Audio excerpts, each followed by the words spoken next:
Magandang buhay mga bata!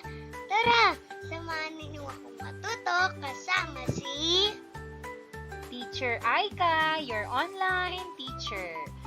Please don't forget to subscribe, like, share, and hit the notification bell for more videos.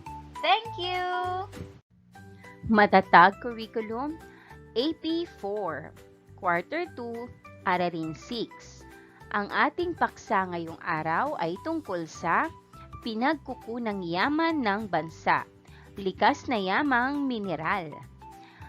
Ako si Teacher Aika, ang inyong online teacher. Simulan na natin. Mga kasanayan at layunin. Na ipaliliwanag ang iba't ibang pakinabang pang-ekonomiko ng mga pinagkukunang yaman ng bansa. Una, na ilalahad ang mga pang-ekonomiyang aspekto ng pinagkukunang yaman ng bansa.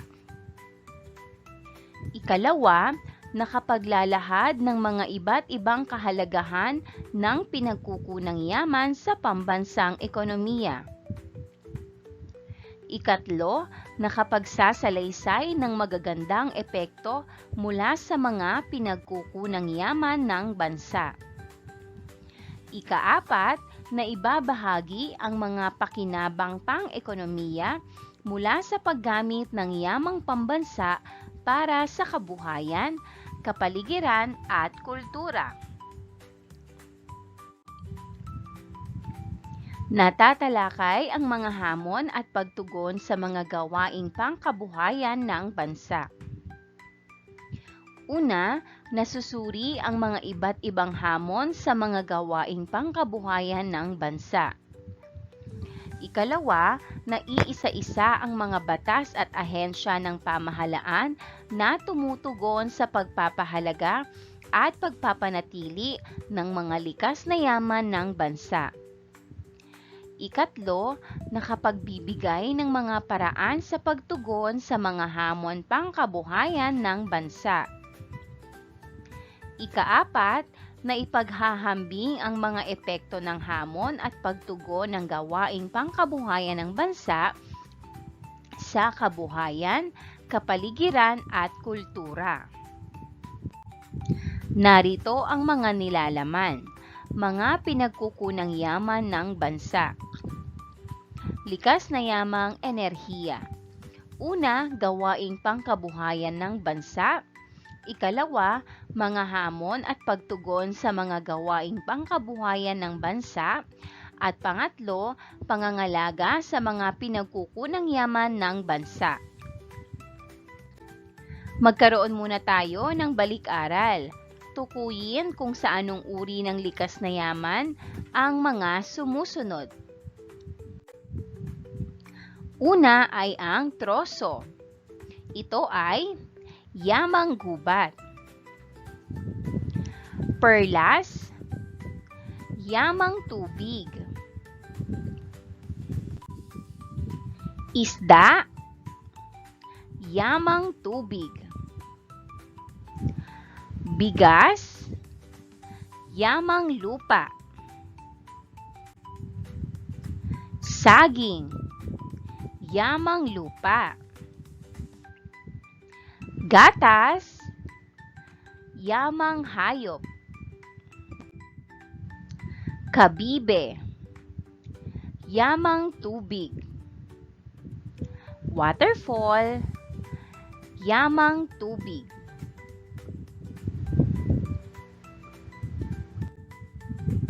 Kuryente, yamang enerhiya. At muebles, yamang gubat. Mais, yamang lupa. Puno, yamang gubat. Paghawan ng bokabularyo sa nilalaman ng aralin. Una ay kahulugan. Pagpapaliwanag o ibig sabihin ng isang bagay. Ikalawa, katangian. Mga tampok o katulad na nagpapaiba sa isang bagay. Ikatlo, kahalagahan. Pagpapakita ng kahalagahan o halaga ng isang bagay. At ikaapat, hamon. Pagsubok o problema na kailangang pagtagumpayan. Wow! Mayaman! Alamin natin ito. Nakarinig na ba kayo ng salitang ginto? Nakakita na ba kayo ng ginto?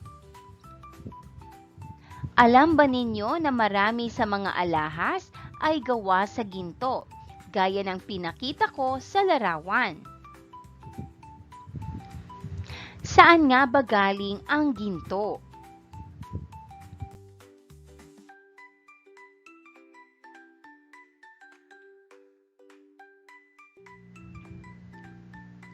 Ang ginto ay isang likas na yaman na minimina mula sa iba't ibang bahagi ng mundo. Ito ay karaniwang natatagpuan sa ilalim ng lupa at kinokolekta sa mga minahan. Sa Pilipinas, ang mga minahan ng ginto ay matatagpuan sa mga lugar tulad ng Benguet, Davao, Surigao del Norte at iba pang mga rehiyon. Ang proseso ng pagmimina ng ginto ay isang teknikal at maingat na gawain na kinakailangan ng sapat na kaalaman at kalidad na kalakal. Matapos ang pagmimina, ang ginto ay pinoproseso at ginagawang alahas o iba't ibang produkto batay sa kagustuhan ng mga mamimili. Aking tanong, iyong tugon. Saan nakukuha ang mga ginto? Ang ginto ay nakukuha sa mga minahan o sa ilalim ng lupa. Ano ang paraan ng pagkuha nito? Karaniwan, ang ginto ay kinukuha sa pamamagitan ng pagmimina, gamit ang mga kasangkapang pangmina tulad ng pickaxe o sa mga proseso ng paghuhugas ng mineral. Ano ang tawag sa hanapbuhay ng pangunguha ng ginto? Ang tawag sa hanapbuhay na ito ay pagmimina. Paano ginagawang alahas ang mga ginto? Ang mga ginto ay pinapainit at pinipino upang maging malleable. Pagkatapos ay hinuhubog at ginugupit ito upang maging alahas tulad ng singsing, kwintas at pulseras. Ano ang masasabi ninyo sa pagpoproseso ng mga ginto? Ang pagproseso ng ginto ay isang mahalaga at masusing gawain, ngunit ito ay nangangailangan ng tamang kaalaman at kagamitan upang makuha ang ginto ng maayos at ligtas. Ang ginto ba ay likas na yaman din? Oo, ang ginto ay isang uri ng likas na yaman. Ano kaya ang tawag sa likas na yaman na ito? Ang ginto ay isang mineral na likas na yaman.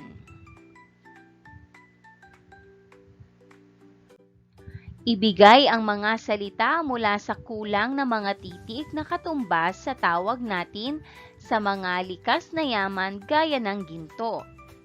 Maaari mo bang hulaan kung ano ito? Ito ay tinatawag na yamang mineral. Ano nga ba ang yamang mineral? Ang yamang mineral ay tumutukoy sa mga likas na yaman na matatagpuan sa ilalim ng lupa. Ito ay kinabibilangan ng mga materyales na maaaring kuhanin sa mga minahan at ginagamit sa iba't ibang aspekto ng industrialisasyon, konstruksyon, at ekonomiya. Ito ay may dalawang uri, ang metal at di-metal.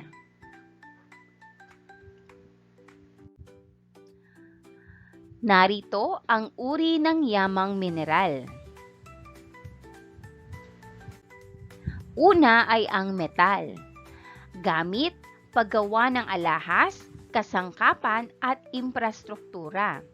Halimbawa, ginto, alahas at elektronikong kagamitan. Pilak, alahas, salamin at baterya. Tanso, kable at makinarya. Bakal, bakal na istruktura, sasakyan at mga kasangkapan. Ang ikalawa ay di-metal, gamit, enerhiya, konstruksyon at iba pang produkto. Halimbawa, carbon, panggatong at enerhiya. Asin, pagkain at kemikal. Graba at buhangin, materyales sa pagtatayo. Mayroon ding panggatong o fossil fuel. Gamit, enerhiya at transportasyon. Halimbawa, langis, gasolina at krudo, natural gas, kuryente at pang-industriya, uling, kuryente at init.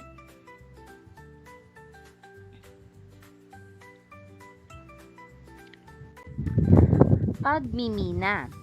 Ang pagmimina ay proseso ng paghuhukay at pagkuha ng mga mineral o yamang lupa mula sa ilalim ng lupa. Ang mga mina ay pinagmumulan ng mga mahahalagang metal tulad ng ginto, pilak, tanso at iba pang mga mineral na ginagamit sa iba't ibang industriya. Ang pagmimina ay may ilang magandang dulot, tulad ng paglikha ng trabaho. Nagbibigay ito ng trabaho sa maraming tao, mula sa mga minero hanggang sa mga teknikal na eksperto at mga negosyante. Pag-unlad ng ekonomiya. Nakakatulong ito sa pag-unlad ng ekonomiya ng isang bansa dahil sa kita mula sa mga produktong minahan. Pagpapalakas ng industriya. Ang mga mineral na minina ay ginagamit sa paggawa ng mga produkto at kagamitan para sa iba't ibang industriya tulad ng konstruksyon, electronics at enerhiya. Pagtulong sa infrastrukturang bayan. Ang mga mina ay nagiging malaking bahagi ng pagbuo ng mga kalsada, tulay at iba pang proyekto na may benepisyo sa buong komunidad. Pag-aralan natin, kahulugan. Tumutukoy sa mga likas na yaman na matatagpuan sa ilalim ng lupa na ginagawang gamit sa konstruksyon, transportasyon, alahas, gamit sa bahay at iba pa. Kahalagahan, ginagamit sa produksyon ng iba't ibang produkto at materyales na mahalaga sa industrialisasyon. Yamang mineral tulad ng langis at natural gas ay pinagkukunan ng enerhiya. Ginagamit sa paggawa ng mga kagamitan tulad ng sasakyan, kagamitan sa bahay, mga cellphone at marami pang iba. Katangian, kinabibilangan ng mga materyales na maaaring kuhanin sa mga minahan. Maaaring metal o di-metal. Hamon, magdulot ng malalim na epekto sa kalikasan tulad ng deforestation, soil erosion, water pollution at habitat destruction. Maaaring magdulot ng pinsala sa buhay at kalusugan ng mga minero. Pagninilay sa pagkatuto. Ano ang Naranasan habang ginagawa ang mga gawain sa pagkatuto. Ano ang naramdaman nang malaman ang kahalagahan at mga hamon sa ating yamang mineral? At ano ang gagawin upang mapangalagaan ang ating yamang mineral at ang ating kalikasan? Pagsusulit. Ipagawa ang mga sumusunod na panukat sa pagkatuto sa aralin ng mga mag-aaral. Buo kaisipan. Punan ng tamang salita ang talata upang mabuo ang kaisipan nito. Basahin natin. Nakasalalay ang kalagayan ng ating yamang mineral sa tamang patlang at patlang nito. Ang pagmimina ay maaaring magdulot ng malalim na epekto sa patlang, kaya mahalagang ang mga patlang at patlang upang mapanatili ang tamang patlang. Mahalaga ang mga patlang para sa patlang ng kalikasan. Ito ay maaaring isakatuparan sa pamamagitan ng wastong patlang ng mga minahan pagkatapos ng patlang. Sagutin natin. Nakasalalay ang kalagayan ng ating yamang mineral sa tamang pangangalaga at pangangasiwa nito.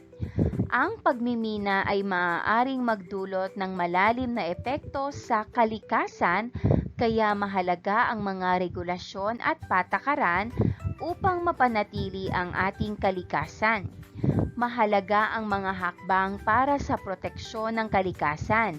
Ito ay maaaring isakatuparan sa pamamagitan ng wastong rehabilitasyon ng mga minahan pagkatapos ng operasyon. Tara't maglikha. Sagutin ang tanong sa loob ng kahon sa pamamagitan ng paggawa ng mga sumusunod na gawain. Pumili lamang ng isang gawain na sa tingin mo ay magagawa mo ng mahusay. Ano ang ating dapat gawin upang umunlad ang kalagayang pang-ekonomiya ng ating bansa sa pamamagitan ng pagmimina? Gawain 1, maaari kang lumikha ng isang makulay na liham hinggil sa ekonomiya ng bansa. Gawain 2, maaari kang maghanda ng salaysay ukol sa epekto ng pinagkukunang yaman ng bansa. Gawain 3, maaari kang magpakita ng isang dulaang nagsasalaysay ng iba't ibang kabuhayan sa inyong komunidad. At gawain 4, gumawa ng talahanayang nagpapakita ng mga hamon at tugon sa kabuhayan ng mga Pilipino. Sa paggawa ng gawain, isaalang-alang ang pamantayan ng rubric na nasa ibaba. Pamantayan, kabuluhan, kalinawan ng paglalahad at paglalahad. 4 na puntos ang pinakamataas at 1 puntos naman ang pinakamababa. Narito ang mga sagutang papel ng pagkatuto. Maaari mo itong isa-isahin, maaari kang gumamit ng play and pause para kopyahin ito.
Maraming salamat sa panonood. Huwag kalimutang i-like at mag-subscribe para sa higit pang educational content. I-click ang bell icon para ma-update ka sa ating mga bagong video. Salamat!